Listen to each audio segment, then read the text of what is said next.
Tengan todos ustedes muy buenas tardes. El día de hoy vamos a abordar el tema número 3, denominado Derecho Financiero, de la materia Derecho Financiero y Tributario. Finanzas públicas. Debemos aclarar que el término finanzas públicas también es sinónimo del término hacienda pública, en virtud del cual deben tomarlo en cuenta. Finanzas públicas se refiere a los ingresos públicos, a los gastos públicos y al interés público, es decir que los ingresos públicos no es más que la captación de riqueza a través de los tributos. Los gastos públicos no es más que una vez captado la riqueza a través de los tributos, estos deben ser ejecutados a través de proyectos que van a satisfacer el interés público. Concepto del derecho financiero. Como ustedes pueden ver en el cuadro, señala que el derecho financiero se encarga de regular la actividad financiera del Estado. También debemos señalar que la actividad financiera del Estado, como se había visto anteriormente, está compuesto por los ingresos públicos, los gastos públicos y el interés público, en virtud del cual el derecho financiero se va a encargar de regular cómo se van a captar los ingresos públicos, cómo se van a captar los gastos públicos y cómo se va a satisfacer el interés público. Contenido del derecho financiero. Está compuesto por 5 áreas o materias, como ser el derecho patrimonial público, el derecho bancario, el derecho tributario, el derecho de crédito público y el derecho presupuestario, mismos que vamos a ir desarrollando en los siguientes cuadros. Derecho patrimonial público. Como ustedes pueden ver en el cuadro, el derecho patrimonial público estudia el conjunto de normas jurídicas que regulan los bienes patrimoniales del Estado, incluyendo como el dominio inalienable e imprescriptible del Estado sobre las riquezas naturales del suelo, el subsuelo, el uso de aguas lacustres, fluviales y medicinales en beneficio colectivo, con criterio de preservar ecológicamente la propiedad de los hidrocarburos y mineralógicos. Si ustedes ven en el cuadro, hablamos de aguas lacustres, fluviales, que son tema también de derecho ambiental. Hablamos de hidrocarburos mineralógicos que se van a ver en el tema de derecho minero. Hablan de suelo y subsuelo, que también lo van a ver de alguna manera en derecho agrario. Sin embargo, lo que ustedes deben tener presente en el derecho patrimonial público, hacemos referencia a un término que significa o que señala inalienable. ¿Qué significa inalienable? Significa que no se puede enajenar, y enajenar significa que no se puede transferir a título gratuito bajo la institución de donación o a título oneroso, es decir, con un precio económico bajo la institución de adjudicación.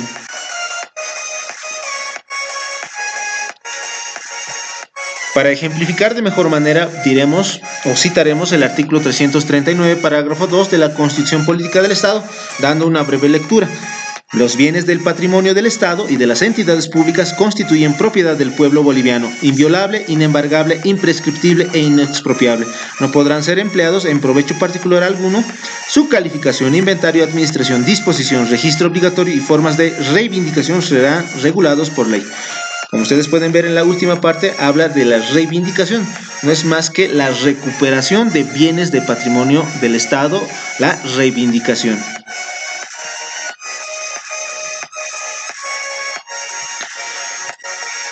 Como ustedes pueden ver, el registro de los bienes de dominio del Estado está a cargo del Ministerio de Economía y Finanzas Públicas a través del Decreto Supremo 2989-4. Sin embargo, el Ministerio de Economía y Finanzas Públicas también da tuición al SENAPE bajo el Decreto Supremo 28565, lo que establece que él es el SENAPE. ¿O qué es el SENAPE? El SENAPE no es más que el Servicio Nacional de Patrimonio del Estado. No deben confundir con el término SENAPI, siendo que SENAPI significa Servicio Nacional de Patrimonio Intelectual. Entonces el SENAPE es otra institución. El SENAPE se encuentra dedicado o tiene como atribución registrar los bienes del Estado, ya sea de municipios, departamentos o del gobierno central. Debe registrar bienes inmuebles y debe registrar bienes como vehículos, los cuales son registrables. Tenemos como contenido del derecho financiero también el derecho bancario y el derecho monetario, debiendo aclarar que hablamos de dos ramas, el derecho monetario y el derecho bancario.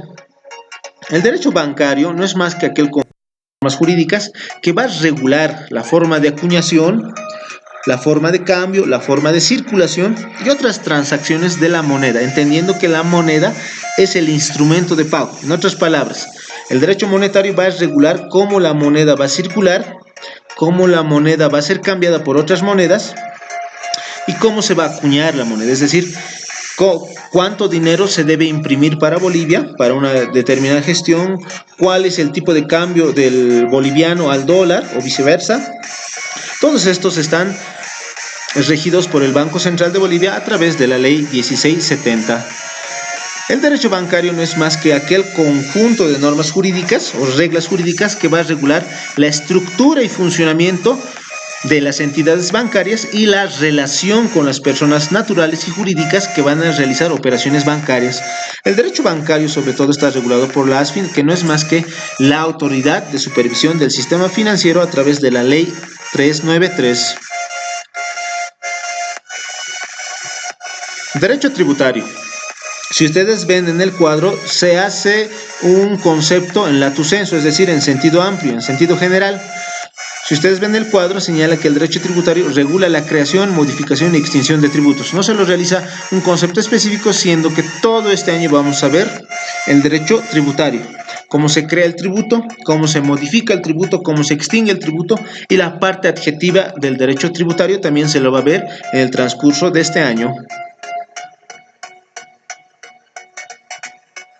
Derecho de crédito público, que también es contenido del derecho financiero. Debemos señalar que el derecho de crédito público estudia el conjunto de normas jurídicas que regulan las actividades del Estado tendientes a conseguir financiamiento económico de fuentes internas y externas mediante la contratación de préstamos o la suscripción y colocación de empréstitos sujetos a cláusulas especiales. Lo que se debe entender sobre todo del derecho de crédito público es la regulación cuando el Estado se vuelve deudor de acreedores, ya sea a nivel nacional o a nivel externo. A nivel nacional, por ejemplo, el Banco Central de Bolivia se puede convertir en acreedor, que a nivel externo o a nivel externo, el Fondo Monetario Internacional o en su caso el Banco Interamericano de Desarrollo o también otras instituciones a nivel extranjero. También vamos a hablar de los empréstitos, de la contratación. Sin embargo, este tema del derecho de crédito público lo vamos a desglosar de mejor manera en el siguiente tema.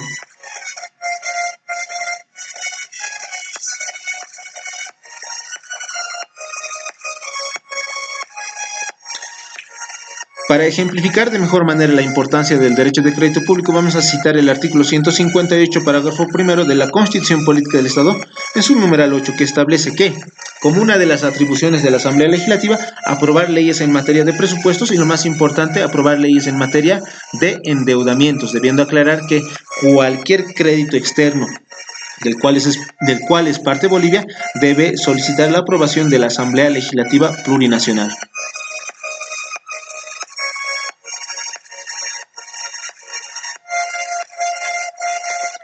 Derecho presupuestario.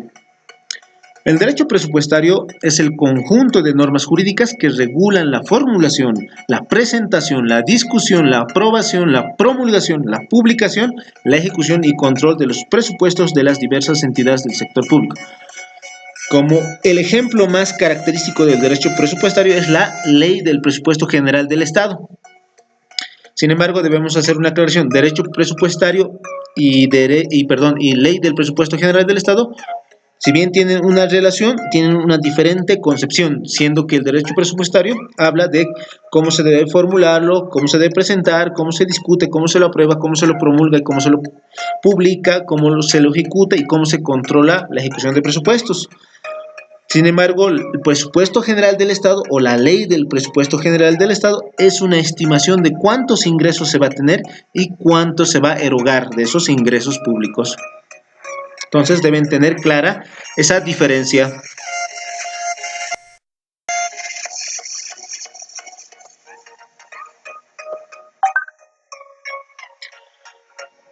Como ustedes ven, parte del derecho presupuestario, que es más importante, porque siempre se lo ve cada año, vamos a respondernos a 4 preguntas. ¿Quién elabora el presupuesto general del Estado? El presupuesto general del Estado, ¿cómo debe ser presentado? ¿Cuándo debe presentarse el proyecto de ley del presupuesto general del Estado? ¿Ante quién se debe presentar el proyecto de ley del presupuesto general del Estado? Todas estas 4 preguntas nos va a responder el artículo 321, parágrafo 3 de nuestra Constitución Política del Estado. ¿Quién elabora el presupuesto general del Estado? Lo elabora el órgano ejecutivo a través del Ministerio de Economía y Finanzas Públicas, siendo que es rama o es pertinente en el campo económico. Si bien es cierto que en la Constitución no establece de manera específica que el Ministerio de Economía realiza el proyecto de presupuesto general del Estado, sin embargo, se debe entender por la área de economía que lo realiza el Ministerio de Economía y Finanzas Públicas, siendo que es parte del órgano ejecutivo. El presupuesto general, ¿cómo debe ser presentado? El artículo 321, parágrafo 3 de la Constitución Política del Estado establece que debe ser presentado en proyecto de ley, no en proyecto de decreto supremo, no en proyecto de resolución suprema, debe ser presentado en proyecto de ley. ¿Cuándo debe presentarse el proyecto de ley del PG, es decir, del Presupuesto General del Estado? Debe ser presentado por lo menos 2 meses antes de la conclusión de la gestión fiscal, es decir, que se lo debe presentar máximo el 31 de octubre de una determinada gestión para que pueda ser regulada y aplicada la gestión siguiente. ¿Ante quién se debe presentar el proyecto de ley del presupuesto general del Estado? El mismo artículo 321 establece que se lo debe presentar ante la Asamblea Legislativa Plurinacional.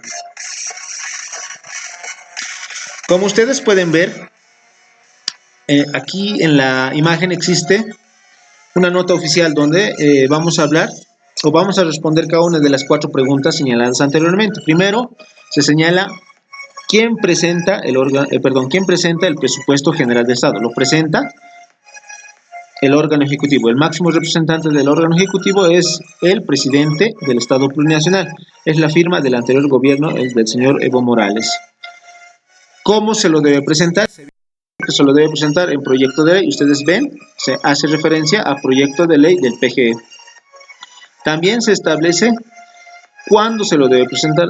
Se había establecido que se lo debe presentar 2 meses antes de la finalización de la gestión fiscal, es decir, como última fecha tenemos el 31 de octubre. Si ustedes ven, aquí hace referencia a la fecha 31 de octubre. También se establece la última pregunta, ¿a quién se debe presentar el proyecto de ley del presupuesto general del Estado? Se lo debe presentar a la Asamblea Legislativa Plurinacional. Como ustedes pueden ver, se lo presenta.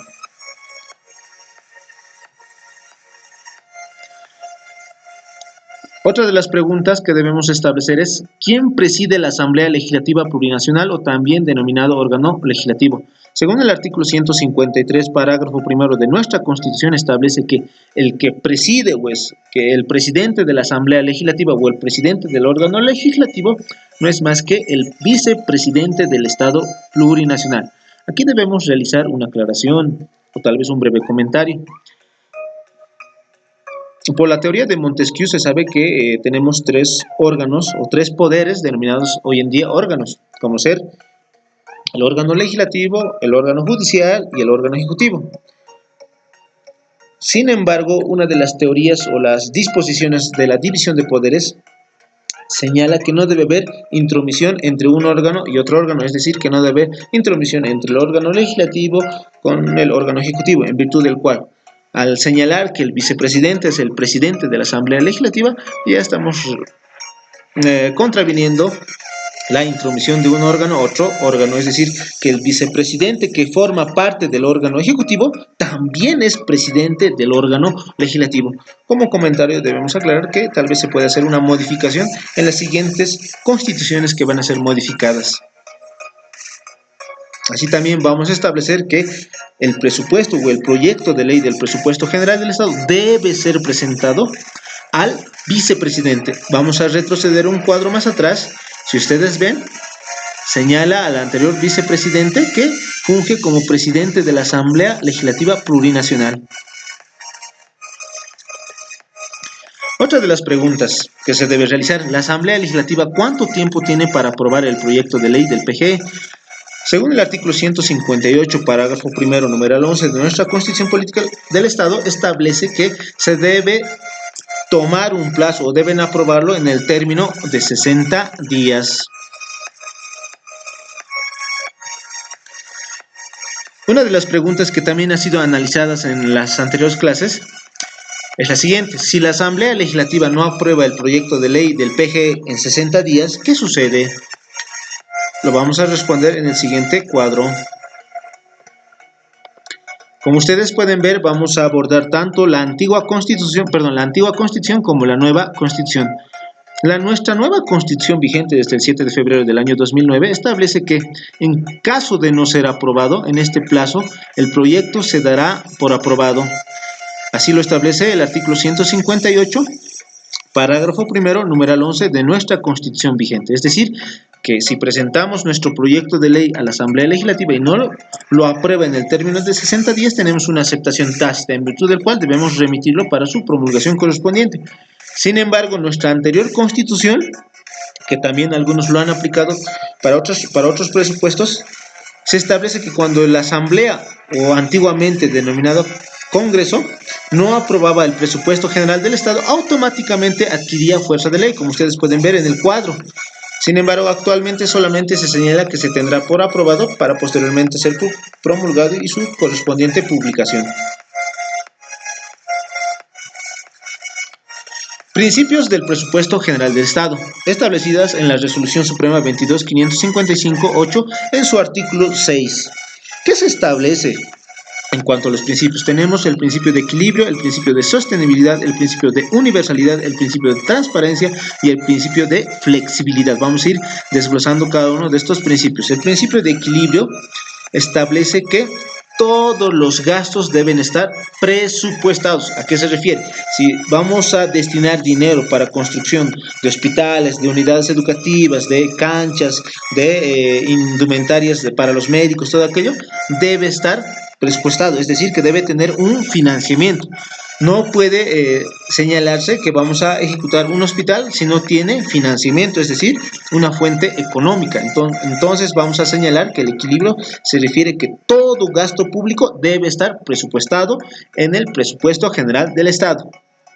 Sostenibilidad significa que los proyectos en cuanto a gastos públicos deben ser reales en el tiempo y efectivos, siendo que no podemos proyectar un hospital de tercer nivel para la construcción de 5 meses, 6 meses, porque lleva su tiempo y también lleva una fuerte inversión, siendo que debe ser posible y real la ejecución de un determinado proyecto que está establecido como gasto público en el presupuesto general del Estado. En otras palabras, si se quiere construir un hospital de tercer nivel que cuesta 1 millón, entonces podemos destinar 500,000 bolivianos una determinada gestión, denominando construcción fase 1, y la próxima gestión con el presupuesto de la siguiente gestión, denominando fase 2. Eso se refiere al principio de sostenibilidad. El principio de universalidad se refiere a que todos los gastos públicos y todos los ingresos públicos deben estar registrados en el presupuesto general del Estado. Es decir, que no podemos el día de hoy, siendo alcaldes o gobernadores, señalar, o en su caso de la presidenta del Estado o del presidente del Estado, señalar que podemos excluir del presupuesto de $1 millón o 1 millón de bolivianos un presupuesto de 200,000 para atender ciertas contingencias y no van a ser establecidas o expresadas en el presupuesto general del Estado. No debe ser así. Debe ser señalado todos los ingresos y todos los gastos. Por eso se lo denomina universalidad. Principio de transparencia. Significa que tanto los servidores públicos deben tener conocimiento, porque son del nivel interno, porque trabajan en las instituciones, pero a nivel externo también deben tener personas ajenas a las instituciones públicas, como ser los ciudadanos de a pie.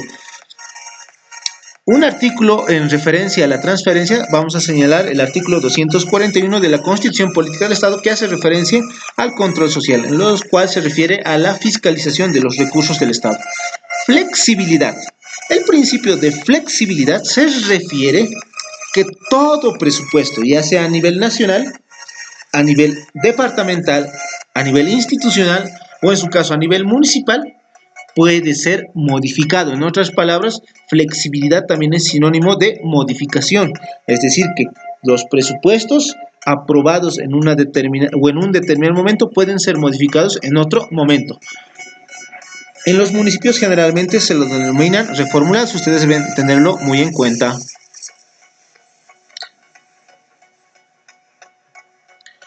otros principios del presupuesto general del Estado, como ser el principio de reserva de ley, el principio de periodicidad y el principio de publicidad. Cada uno lo vamos a desarrollar en el presente tema. Principio de reserva de ley, téngalo muy en cuenta que algunos confunden el principio de reserva de ley con el principio de legalidad, por lo tanto no son iguales, por favor ténganlo muy en cuenta. El principio de reserva de ley significa o establece que por mandato constitucional una determinada materia, una determinada área debe ser aprobada y promulgada mediante ley. En otras palabras, o dando un ejemplo, el presupuesto general del Estado, dentro de nuestra Constitución Política del Estado, establece que debe ser proyectada como ley y también aprobada como ley y en su caso promulgada como ley, y no así como decreto supremo y no así como resolución suprema. Por eso también se denomina reserva de ley. En síntesis, vamos a decir que el principio de reserva de ley se establece que por mandato constitucional una materia debe ser aprobada mediante ley y promulgada. Así también va a establecer algunas formalidades para su aprobación. Como ejemplo, vamos a citar el artículo 321 de nuestra Constitución en su parágrafo 3, que lo hemos analizado en el presente tema. Principio de periodicidad significa que el presupuesto general del Estado debe durar un determinado tiempo. Este tiempo lo establece la Ley 2042 en su artículo 1, estableciendo que el presupuesto general del Estado debe abarcar desde el 1 de enero hasta el 31 de diciembre.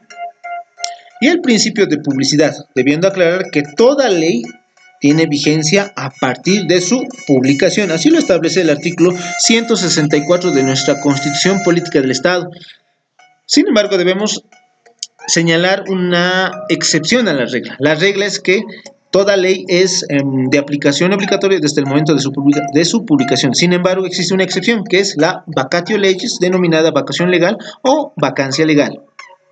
¿Qué significa? Que una ley no entra o no es de cumplimiento obligatorio al día siguiente de su publicación. Más contrariamente, establece un término para su aplicación.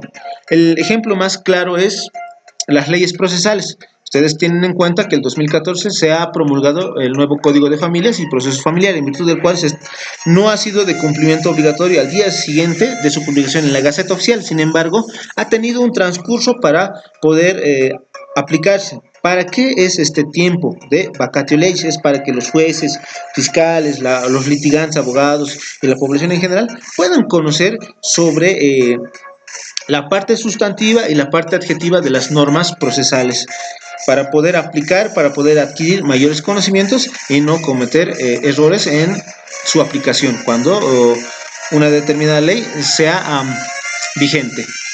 En otras palabras, se establece un plazo para que sea obligatorio la vacatio legis y no así al día siguiente de su publicación. Dicho todo esto, se ha culminado con el tema número 3. Espero que haya sido de su atenta comprensión. Tengan ustedes muy buenas tardes. Será hasta una próxima oportunidad.